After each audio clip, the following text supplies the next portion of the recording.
Assalamualaikum warahmatullahi wabarakatuh.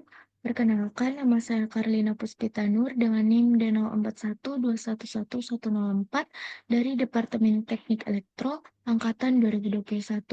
Pada kesempatan kali ini, saya akan mempresentasikan terkait dengan laporan kerja praktik yang telah saya lakukan pada PT PLN UP2B Sistem Makassar yang berjudul Analisis dan Implementasi Perencanaan Operasi Beban Harian pada sistem kelistrikan Sulbaksel. Nah, adapun beberapa topik yang akan saya bahas pada presentasi kali ini, yaitu terdiri dari latar belakang, sejarah dan visi misi perusahaan, sistem tenaga listrik, perencanaan sistem kelistrikan, beban listrik, variasi beban di sistem Sulbaksel, perencanaan pembangkit listrik, perencanaan operasi beban harian, dan juga kesimpulan. Nah, baik, di sini saya akan menjelaskan terkait dengan topik pertama, yaitu latar belakang. Nah, sistem kelistrikan Sulbaksel memiliki peran strategis dalam menunjang aktivitas masyarakat di berbagai sektor. Namun, tantangan seperti fluktuasi permintaan, keterbatasan kapasitas pembangkit, dan efisiensi operasi yang rendah memerlukan perencanaan operasi beban harian yang efektif. Nah, perencanaan ini bertujuan untuk menjaga keandalan pasokan listrik, mengoptimalkan sumber daya, dan meminimalkan biaya operasional serta dampak lingkungan. Dengan adanya analisis dan implementasi perencanaan operasi beban listrik harian yang berbasis data pada sistem kelistrikan Sulbaksel dapat mengatasi tantangan tersebut, sekaligus mendukung efisiensi energi, pengurangan emisi karbon, dan keberlanjutan energi untuk memenuhi kebutuhan masa kini dan juga masa depan. Nah, selanjutnya topik yang akan saya bahas yaitu terkait dengan sejarah perusahaan. Nah, PT PLN Persero UP2B atau Unit Pelaksana Pengatur Beban Sistem Makassar didirikan pada tahun 1990 yang berlokasi di Jalan Letjen Hertasning Blok B, Pandang, Kecamatan Panakukang, Kota Makassar, Sulawesi Selatan. Nah, UP2B berfungsi sebagai unit yang bertanggung jawab mengatur beban dan menjaga kestabilan pasokan listrik di wilayah sistem Sulbaksel, dan juga ia bertanggung jawab terhadap sistem isolated bau-bau. Unit ini berperan penting dalam pengoperasian sistem tenaga listrik untuk menjamin keandalan suplai listrik di wilayah tersebut. Adapun UP2B atau Unit Pelaksana Pengatur Beban adalah bagian dari sistem kelistrikan di Indonesia yang berperan dalam pengelolaan dan pengaturan pasokan tenaga listrik. UP2B memainkan peran penting dalam pengaturan beban listrik untuk wilayah Sulawesi, khususnya dalam mengelola distribusi daya agar sesuai dengan kebutuhan dan juga permintaan. Nah, adapun gambar yang saya tampilkan, ini merupakan lokasi dari PLN IP12 Sistem Makassar yang berada di Jalan Letjen Hertasning. Nah, adapun topik selanjutnya yaitu terkait dengan visi misi perusahaan. Visinya yaitu PLN memiliki visi untuk menjadi perusahaan global top 500 dan satu pilihan pelanggan untuk solusi energi. Dan adapun misinya yaitu pertama menjalankan bisnis kelistrikan dan bidang lain yang terkait, berorientasi pada kepuasan pelanggan, anggota perusahaan, dan pemegang saham. Yang kedua, menjadikan tenaga listrik sebagai media untuk meningkatkan kualitas kehidupan masyarakat. Yang ketiga, mengupayakan agar tenaga listrik menjadi pendorong kegiatan ekonomi. Dan adapun yang keempat, yaitu menjalankan kegiatan usaha yang berwawasan lingkungan. Nah, selanjutnya yaitu terkait dengan sistem tenaga listrik. Sistem tenaga listrik adalah gabungan komponen seperti generator, trafo, saluran transmisi, distribusi, dan beban yang saling terhubung untuk membentuk satu kesatuan. Nah, energi listrik dibangkitkan di pembangkit dan dinaikkan tegangannya dengan trafo dan disalurkan melalui sistem transmisi ke gardu induk sebelum mencapai menuju beban. Nah, adapun tujuan utama sistem tenaga listrik adalah menyediakan energi secara andal dan berkesinambungan. Keandalan sistem ditentukan oleh adequacy assessment atau kecukupan pasokan dan security assessment atau ketahanan terhadap gangguan mendadak seperti short circuit atau kerusakan elemen sistem. Nah, ini merupakan gambar dari skematik sistem tenaga listrik. Nah, selanjutnya terkait dengan topik perencanaan sistem kelistrikan. Perencanaan sistem kelistrikan bertujuan untuk memastikan ketersediaan listrik yang mencukupi di masa depan dengan biaya terendah atau biasa disebut dengan least cost principle. Nah, sesuai keterbatasan dan potensi sumber daya.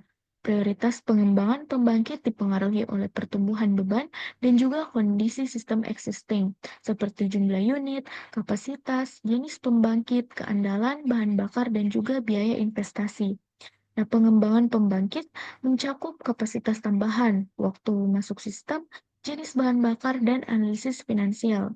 Metode perencanaan pembangkit biasanya terdiri dari dua skenario, yaitu yang pertama adalah regional balance atau sistem terinterkoneksi. Nah, setiap metode tersebut memiliki keunggulan dan kekurangannya masing-masing, sehingga opsi perencanaan harus kita pertimbangkan dengan sebaik mungkin. Nah, adapun topik selanjutnya yaitu beban listrik. Ini terbagi atas dua, yang dimana yang pertama adalah kurva beban harian atau biasa disebut dengan load duration curve. Nah, beban adalah permintaan yang harus dipenuhi oleh sistem tenaga listrik dan menjadi tolak ukur juga dalam keandalan sistem. Nah, beban yang berubah-ubah diklasifikasikan berdasarkan waktu seperti harian, mingguan, bulanan, ataupun tahunan untuk memahami karakteristiknya. Beban harian biasanya digambarkan melalui kurva beban harian yang biasa disebut dengan daily load curve sebagai fungsi dalam kurun waktu 24 jam. Nah, kurva beban harian ini menunjukkan tiga jenis beban, yang dimana pada dasarnya adalah beban dasar atau biasa kita sebut dengan base load, beban menengah atau middle load, dan beban puncak atau peak load dengan durasi yang berbeda. Kurva ini menjadi dasar untuk menyusun kurva lama beban, yang dimana load duration curve yang mengurutkan beban dari tertinggi ke terendah dalam periode waktu tertentu. Beban puncak memiliki durasi singkat, dan sementara itu beban dasar berlangsung lebih lama. Luas di bawah kurva mewakili total permintaan energi yang harus dipenuhi oleh pembangkit listrik. Nah, ini merupakan gambar dari kurva beban harian, yang dimana sumbu vertikal itu menunjukkan bebannya, dan sumbu horizontal menunjukkan waktu. Nah, selanjutnya yang kedua yaitu kurva lama beban. Kurva beban harian menjadi dasar untuk menyusun kurva lama beban atau load duration curve yang mengurutkan beban dari nilai tertinggi hingga terendah dalam periode tertentu. Nah, dapat dilihat seperti pada gambar, yang dimana beban puncak memiliki durasi singkat, sedangkan beban dasar berlangsung sepanjang periode. Nah, luas di bawah kurva menggambarkan total permintaan energi yang harus dipenuhi oleh pembangkit listrik. Kurva lama beban digunakan untuk alokasi pembangkitan sesuai karakteristik tiap jenis pembangkit. Dengan normalisasi sumbu vertikal, kurva ini mencerminkan probabilitas permintaan daya listrik yang mempengaruhi perhitungan keandalan sistem dan juga energi yang dipasok dan juga estimasi biaya listrik. Nah, selanjutnya terkait dengan pembahasan variasi beban di sistem Solbaksel. Nah, ini perencanaan operasi harian kelistrikan Sulbaksel menghadapi variasi beban berdasarkan jenis hari dan juga musim. Pada hari kerja, beban lebih tinggi karena aktivitas industri, perkantoran, sekolah, dengan puncak pagi, sore, dan malam hari. Dan adapun sebaliknya, apabila hari libur dan juga akhir pekan, beban menurunkan sekitar 5-10% akibat minimnya aktivitas tersebut, dan konsumsi didominasi dengan rumah tangga dan juga akses hiburan. Nah, musim juga mempengaruhi beban listrik, di mana musim hujan menurunkan konsumsi ke sekitaran 5-10% karena suhu lebih sejuk mengurangi penggunaan AC atau air conditioner, serta sementara aktivitas komersial juga akan berkurang. Dan begitupun sebaliknya, musim kering meningkatkan beban akibat tingginya penggunaan alat pendingin seperti AC dan juga aktivitas ekonomi berjalan secara normal. Nah, selanjutnya topik yang saya bahas adalah terkait dengan perencanaan pembangkit listrik. Pembangkit listrik menyediakan daya untuk beban dengan mengubah energi primer menjadi energi listrik yang disalurkan melalui sistem transmisi dan juga sistem distribusi. Dengan meningkatnya kebutuhan beban, pembangkit existing diperkirakan tidak mencukupi, sehingga diperlukan perencanaan ataupun untuk menambah kapasitas atau membangun pembangkit baru. Nah, ada 3 jenis pembangkit dalam perencanaan. Yang pertama adalah existing, yaitu pembangkit yang sudah beroperasi atau sedang beroperasi. Yang kedua adalah committed atau pembangkit di dalam masa pembangunan. Yang ketiga adalah rencana, yang dimana pembangkit yang direncanakan di masa yang akan datang. Perencanaan membutuhkan studi potensi energi primer di wilayah tersebut dan karakteristik beban agar pembangkit dapat mencukupi kebutuhan secara efisien. Berdasarkan energi primer, pembangkit listrik konvensional dapat dibagi menjadi yang pertama adalah pembangkit termal yang terdiri dari PLTU, PLTG, PLTGU, PLTN, PLTP, PLTD, dan juga PLTM. Sedangkan itu ada juga PLTA atau pembangkit listrik tenaga air. Nah, selain itu juga pembangkit energi baru dan terbarukan seperti PLTS, PLTB, atau biasa kita sebut dengan VRI atau Variable Renewable Energy, dan juga pembangkit biomasa juga sudah mulai dikembangkan untuk saat ini. Nah, selanjutnya yaitu karakteristik pembangkit listrik, yang dimana setiap unit pembangkit memiliki karakteristik berbeda yang dapat dianalisis melalui kurva input ataupun output. Untuk pembangkit termal, input dinyatakan dalam biaya dolar per jam dan output dalam daya megawatt. Sementara pada pembangkit hidro, input berupa debit air meter kubik per detik dan output dalam daya megawatt. Nah, karakteristik pembangkit termal itu terdiri dari kapasitas unit, tahun mulai beroperasi, umur ekonomis, pembebanan minimum, heat rate, harga bahan bakar, fixed or operation dan maintenance cost, variable O&M cost, force outage rate, lama perawatan. Dan juga karakteristik pembangkit hidro itu terdiri dari kapasitas terpasang, inflow energi per periode, produksi minimum per periode, kapasitas tersedia rata-rata periode, dan juga kapasitas storage. Dan juga klasifikasi respon pembangkit terhadap beban itu terdiri dari 3, yang dimana pembangkit beban dasar baseload itu beroperasi sepanjang waktu untuk beban dasar seperti PLTU, PLTP, dan juga PLTN. Dan juga pembangkit beban menengah atau biasa disebut dengan pembangkit follower yang mengikuti perubahan beban secara fluktuatif seperti PLTG dan juga PLTGU. Dan juga pembangkit beban puncak atau peaker yang dimana ia memiliki respon yang sangat cepat untuk beban puncak seperti PLTA, waduk kolam, dan juga PLTG, PLMG, dan juga PLTGU. Nah, sedangkan pemilihan unit size juga sangat mempengaruhi fleksibilitas pengoperasian dan biaya investasi pembangkit. Semakin besar unit size satu pembangkit, maka biaya investasinya akan semakin murah juga. Namun, semakin besar unit size, menuntut cadangan yang semakin besar sehingga biaya operasional yang dibutuhkan akan semakin besar. Selanjutnya, terkait dengan biaya pembangkit listrik, yang dimana biaya pembangkit listrik ini dibagi terhadap 3 berdasarkan sifatnya, yaitu yang pertama biaya tetap atau biasa disebut dengan fixed cost, biaya variabel atau variable cost, dan juga biaya modal atau capital cost. Nah, biaya pengembangan tiap jenis pembangkit memiliki nilai yang berbeda-beda, sehingga diperlukan analisis ekonomi secara menyeluruh apabila telah diputuskan pembangkit mana yang akan dipilih sebagai opsi perencanaan. Untuk membandingkan perbedaan nilai ekonomi pada tiap-tiap pembangkit, diperlukan data teknis yang memuat kapasitas pembangkit atau efisiensi termal atau heat rate, faktor ketersediaan atau capacity factor. Selain itu diperlukan juga beberapa data ekonomi yang memuat project EPC cost, full price atau harga bahan bakar, dan juga discount rate.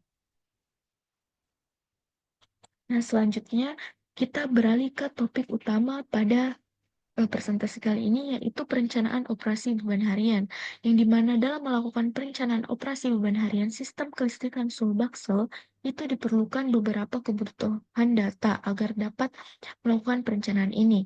Nah, adapun kebutuhan data itu berupa yang pertama adalah log sheet yang terdiri dari log sheet 1 hari berlalu, 1 minggu berlalu, dan juga 2 minggu berlalu. Dan juga yang kedua adalah data perkiraan cuaca yang biasanya dapat kita temukan dari web resmi BMKG ataupun aplikasi serupa. Dan juga yang ketiga yaitu kesiapan pembangkit dan juga industri, yang dimana terdiri dari jadwal pekerjaan HAR, pengujian, dan juga gangguan pada pembangkit, dan juga data kesiapan pembebanan pembangkit dan juga industri. Nah, setelah data-data yang diperlukan sudah terkumpul, maka akan dilakukan analisis rencana operasi harian. Nah, ini biasanya disebut dengan ROH untuk sistem Sulbaksel. Dalam melakukan perencanaan operasi harian atau ROH ini untuk sistem Sulbaksel dilakukan dengan menggunakan software Microsoft Excel dan juga software Plexos atau Power Load and Energy Optimization System. Nah, di sini saya mengangkat satu study case yang dimana penyusunan perencanaan operasi beban harian untuk tanggal 16 Desember 2024.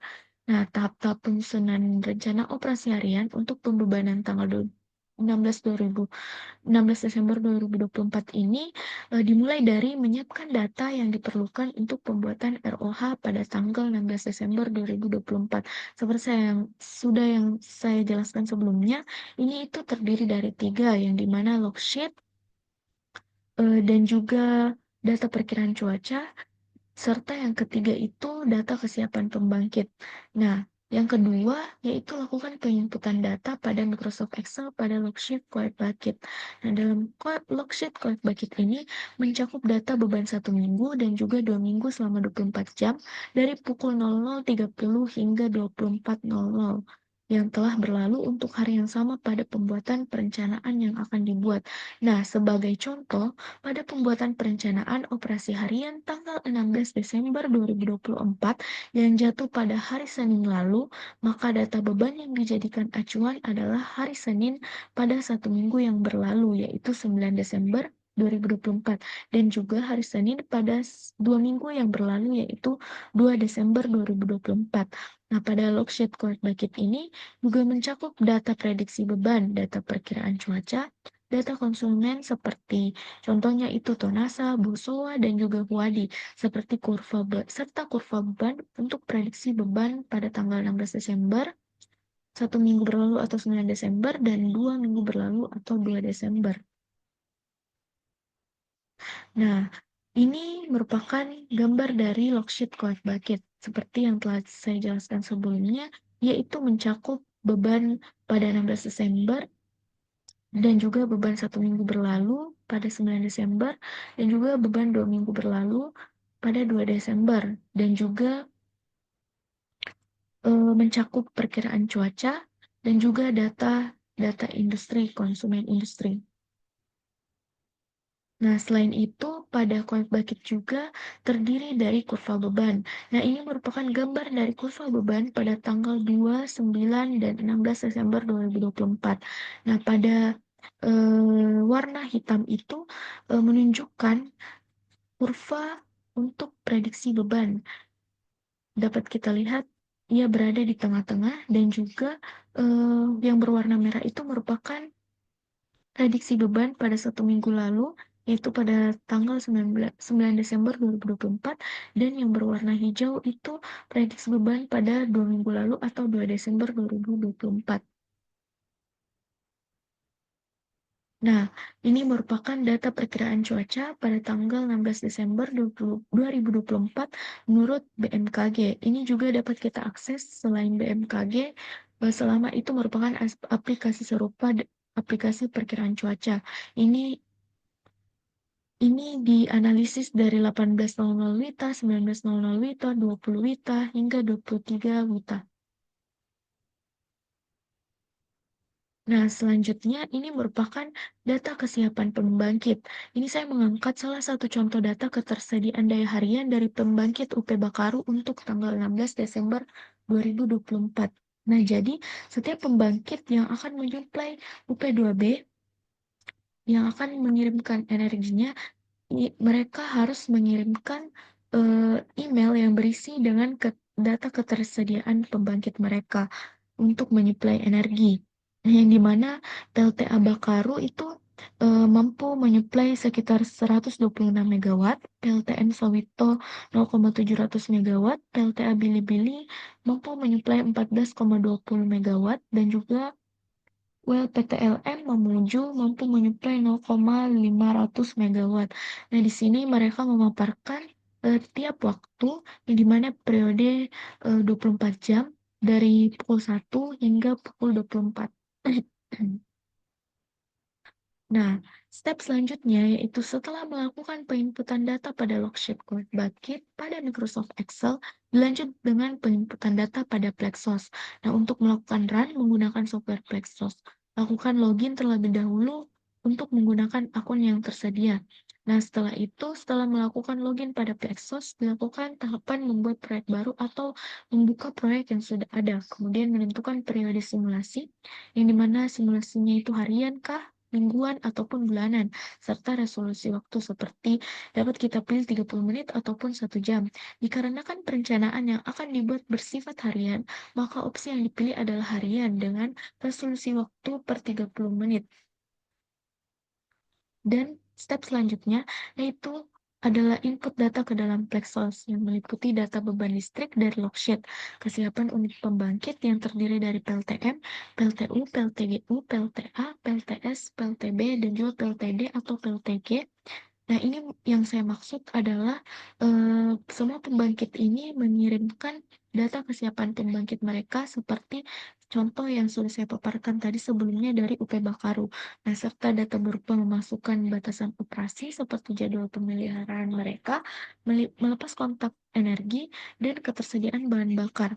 Setelah semua data diinput, konfigurasi optimasi variabel dilakukan dengan memilih metode optimasi yang sesuai, kemudian menentukan tujuan simulasi seperti meminimalkan biaya operasi dan memaksimalkan sistem, serta menambahkan batasan operasional untuk setiap unit pembangkit. Nah, adapun step selanjutnya yaitu step yang keenam. Setelah konfigurasi selesai, simulasi dijalankan dengan menekan tombol run atau gambar play pada menu utama. Nah, proses optimasi dapat dipantau melalui log atau panel progress untuk memastikan simulasi berjalan dengan baik dan juga dengan lancar.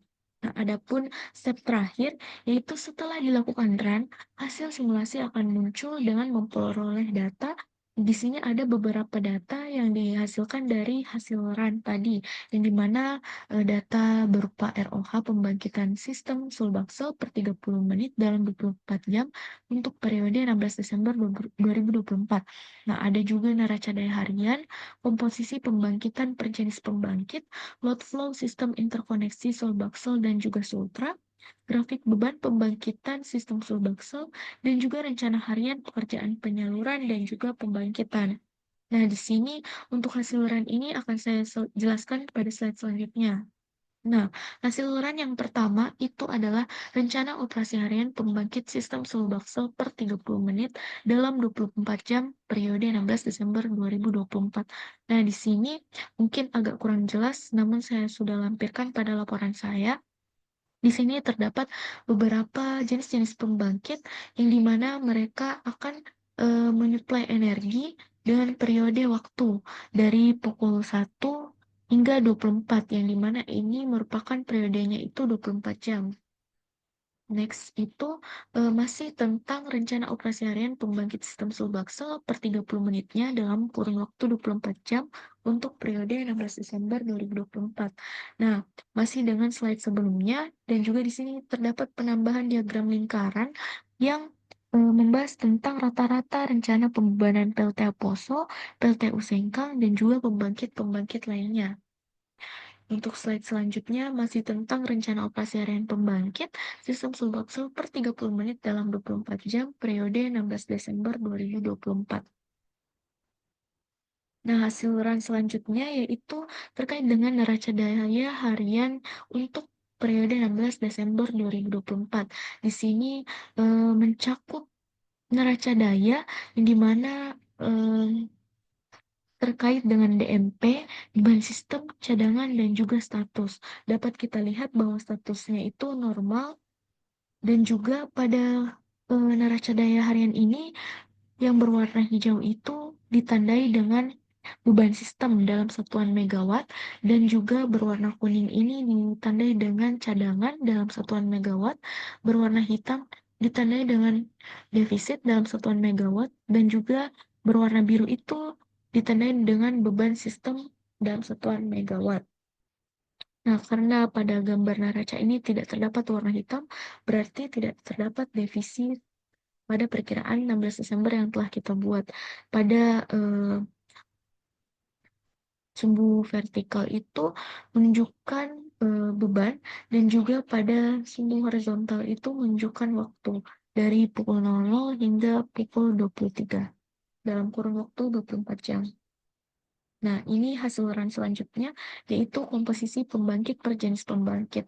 Di sini mengklasifikasikan per jenis pembangkit, yang dimana abu-abu itu ditandai dengan pembangkit jenis batu bara. Hydro ditandai dengan warna biru tua.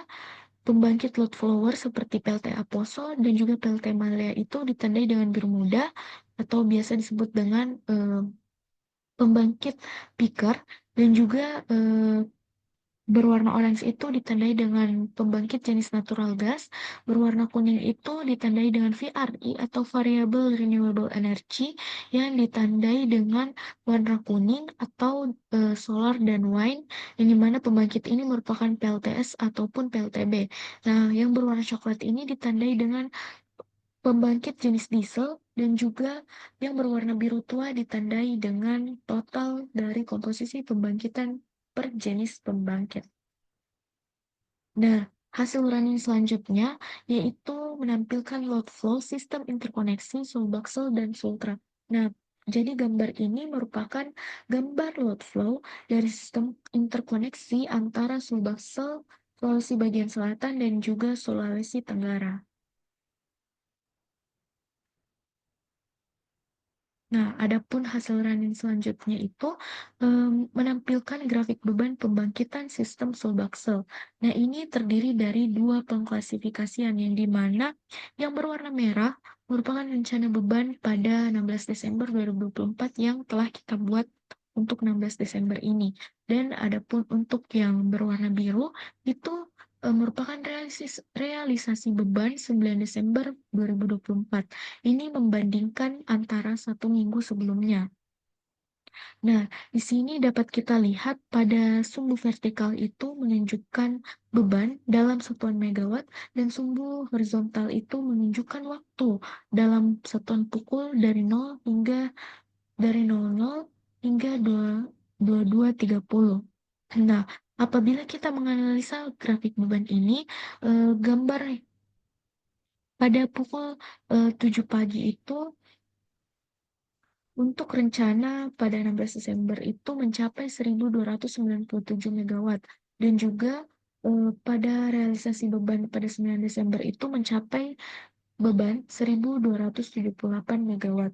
Nah, dapat juga kita analisis pada realisasi beban yang terjadi pada 9 Desember 2024 lalu, itu terjadi beban puncak pada pukul 7 malam, yang dimana mencapai 1.690 megawatt. Dan adapun untuk rencana yang telah kita buat untuk 16 Desember, itu beban puncak jatuh pada pukul setengah 7 perkiraannya.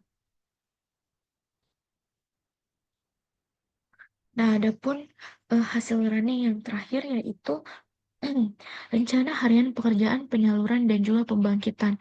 Nah, ini itu mencakup tentang pekerjaan penyaluran, pembangkit gangguan, pembangkit pemeliharaan, pembangkit pengujian atau komisioning. Nah, ini dapat kita lihat analisanya, yang dimana pada 16 Desember itu terdapat beberapa pekerjaan penyaluran dan GI. Contohnya ULTG Penakukang, ULTG Maros, ULTG Sidrap, ULTG Jeneponto, ULTG Mamuju, dan juga ULTG Palopo, yang terjadi pada beberapa lokasi GI seperti GI Pangkep, GI Sengkang, GI Punagaya, GI Bantaeng, dan juga lain-lain. Ini peralatan yang akan padam itu berupa byline balusu, byline manda, dan juga di sini juga dipaparkan item pekerjaan.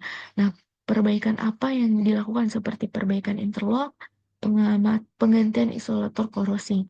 Nah, selain itu juga terdapat data pembangkit gangguan. Contohnya itu UPDK Bakaru sedang gangguan yang berlokasi di PLTD Supa. Nah, mereka melakukan gangguan untuk unit 1 dan juga unit 5 karena adanya perbaikan generator. Nah, ada juga pemaparan terkait dengan pembangkit pemeliharaan seperti PLNUP Kendari, Telok, Bakaru, Baru, Telok, dan juga eee, memaparkan lokasi mana yang akan mengalami pemeliharaan. Contohnya itu ada PLT Mikuasi, PLTG Telok, PLTD Supa, dan juga lain-lainnya. Mereka juga memaparkan peralatan apa saja yang akan padam dikarenakan adanya perbaikan peralatan. Nah, di sini juga terdapat data pembangkit pengujian dan juga komisioning yang terjadi pada PT PLN Nusantara Power. Nah, yang berlokasi pada PLTU Punagaya dan juga PLTGU Sengkang yang melakukan peralatan padam untuk beberapa peralatan dan juga item pekerjaan untuk uji heat rate blok 1 load 50%, 75%, 85%, dan juga 100%. Nah, di sini juga diberikan keterangan sampai kapan eee, sampai kapan pengujian dan pekerjaan pembangkit itu berlangsung. Nah, tahap terakhir yaitu melakukan evaluasi dan penyesuaian terhadap hasil simulasi. Nah, hasil RAN dibandingkan dengan realisasi aktual untuk mengidentifikasi penyimpangan dan melakukan penyesuaian input data jika diperlukan. Proses simulasi dapat diulang hingga hasil yang mendekati perencanaan optimal. Dengan menggunakan Plexos, proses perencanaan operasi beban harian dapat dilakukan secara efisien dan sistematis, sehingga alokasi pembangkit lebih optimal, biaya operasi dapat diminimalkan, dan sistem kelistrikan tetap terjaga. Dari perencanaan untuk tanggal 16 Desember 2024 yang telah kita buat ini. Nah, dapat menjadi acuan dalam pembuatan perencanaan untuk 1 minggu maupun juga 2 minggu ke depan. Dan juga berlaku untuk pembuatan ROH pada hari setelahnya, yaitu hari Selasa 17 Desember 2024. Nah, dari presentasi saya, dapat disimpulkan bahwa perencanaan operasi beban harian penting untuk menjaga keseimbangan pasokan dan permintaan energi listrik, memastikan efisiensi operasional, dan juga keandalan sistem. Tantangan utamanya meliputi fluktuasi permintaan, keterbatasan kapasitas pembangkit, dan juga kerugian daya. Nah, penelitian ini bertujuan untuk mengidentifikasi tantangan, menganalisis metode perencanaan, dan juga mengevaluasi penerapannya guna meningkatkan efisiensi sistem. Nah, prediksi beban harian dilakukan dengan mempertimbangkan data historis, perkiraan cuaca, dan juga kesiapan pembangkit. Hasil prediksi mengoptimalkan distribusi beban, efisiensi biaya, dan juga pemanfaatan kapasitas pembangkit. Nah, perangkat lunak berupa Plexus digunakan untuk simulasi dan optimasi dengan analisis hasil simulasi untuk menilai efektivitas perencanaan serta menemukan potensi perbaikan. Nah, mungkin cukup sekian yang dapat saya sampaikan. Saya memohon maaf apabila ada kekurangan terkait dengan segalanya dari yang saya jelaskan maupun materi yang saya paparkan. Terima kasih. Wassalamualaikum warahmatullahi wabarakatuh.